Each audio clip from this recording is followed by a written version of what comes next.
Well. Good evening, YouTube. This is your Daily Stoic with your host, Jeffrey. Love, hope, and faith, McCabe. I couldn't think of nothing else. It's been overwhelming me, the amount of love and hope and faith I have in my heart lately. So that was my nickname today. Just got back from doing outreach with Love on Hamilton. If you're a Hamilton person or in the Southern Ontario area, what a great group of people. And it really struck me today. If you're new to my journey, I went to rehab, heard the voice of God, went to rehab, I've had quite the amazing journey in recovery and with my walk with God.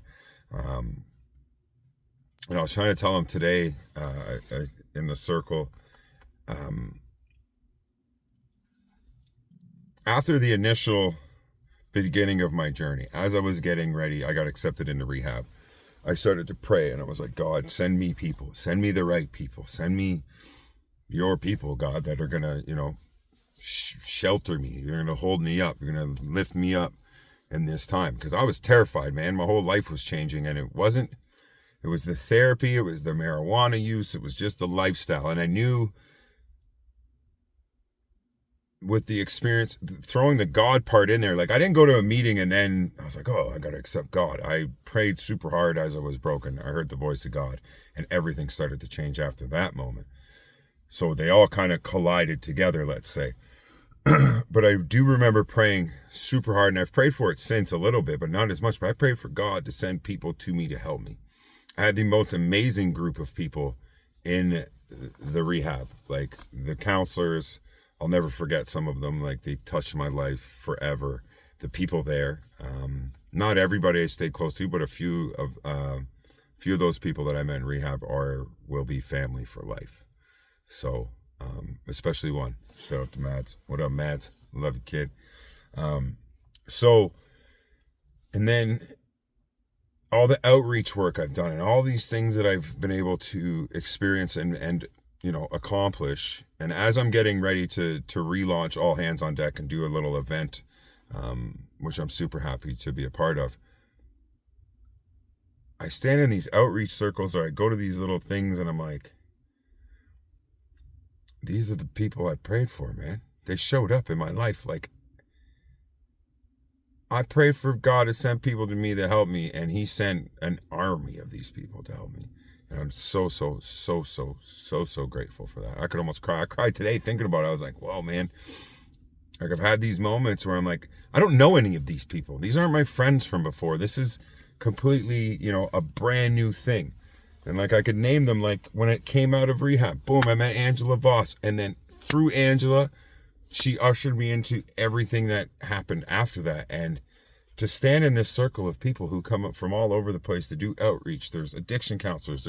There's all types of people whom I feel like they're my peers to a certain extent. They're my mentors. I look up to them. But when I stand in this circle now, I'm like, they know me. I know some of these people. I consider them some of my friends now, and I'm like, I pray for that. And that's how faith works. So I wanted to just rant on that for a second. As always, reading the Daily Stoic, 366 Meditations on Wisdom, Perseverance in the Art of Living by Ryan Holiday and Stephen Hasselman. I don't know where the book is because I lost the cover. Like I say every single time, if you don't know what Stoicism is, please get out of here. Go Google it and do some research and then come back and join me. I feel like my camera's a little... maybe it's just a light. Today is April 8th. We'll be reading April 8th. It's a daily reader. There's a meditation for each day. Today's actually looks pretty long.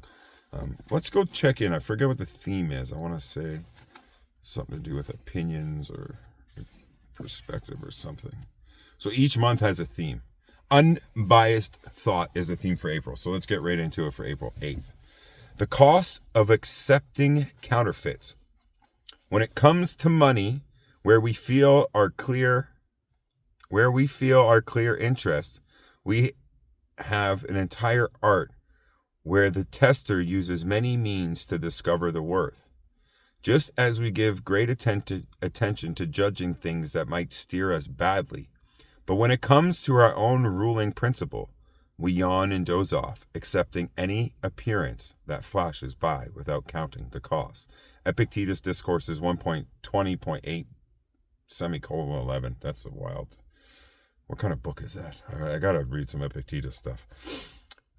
When coins were much more rudimentary, people had to spend a lot of time testing them to confirm that the currency they'd just received was genuine. The Greek word dokimazin means to assay or check the quality of a mineral ore. Merchants were often skilled enough that they could test coinage by throwing it against a hard surface and listening to the note it rang. Even today, though, if someone were to hand you a $100 bill, you might rub it between your fingers or hold it up to the light just to confirm it wasn't fake. All this for an imaginary currency, an invention of society. The point of the metaphor is to highlight how much effort we put into making sure money is real. Whereas we accept potentially life-changing thoughts or assumptions without so much as a question. One ironic assumption along these lines, that having a lot of money makes you wealthy, or that because a lot of people believe in something, it must be true. Really, we should be testing these notions as vigilantly as money changer.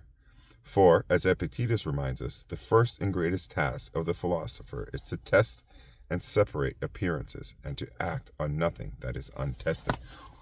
I don't know if I got a lot to say about that. I mean, yeah, we do put a lot of emphasis on money, whether it's real, fake, and we put a lot of value into money. And really, man, like you can watch a lot of famous people talk about it who got there and were like, it doesn't fix anything. If you're broken with money or not money, right? You could have all the money in the world, you'd be living in a mansion by yourself, strung out on drugs, or to kill yourself. Like, that's not good.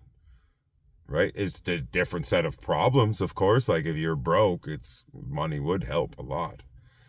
But if you're not well, physically or mentally, money ain't nothing. So what's it really worth? But check your reasoned choice. Check what you accept as real and fake in your life.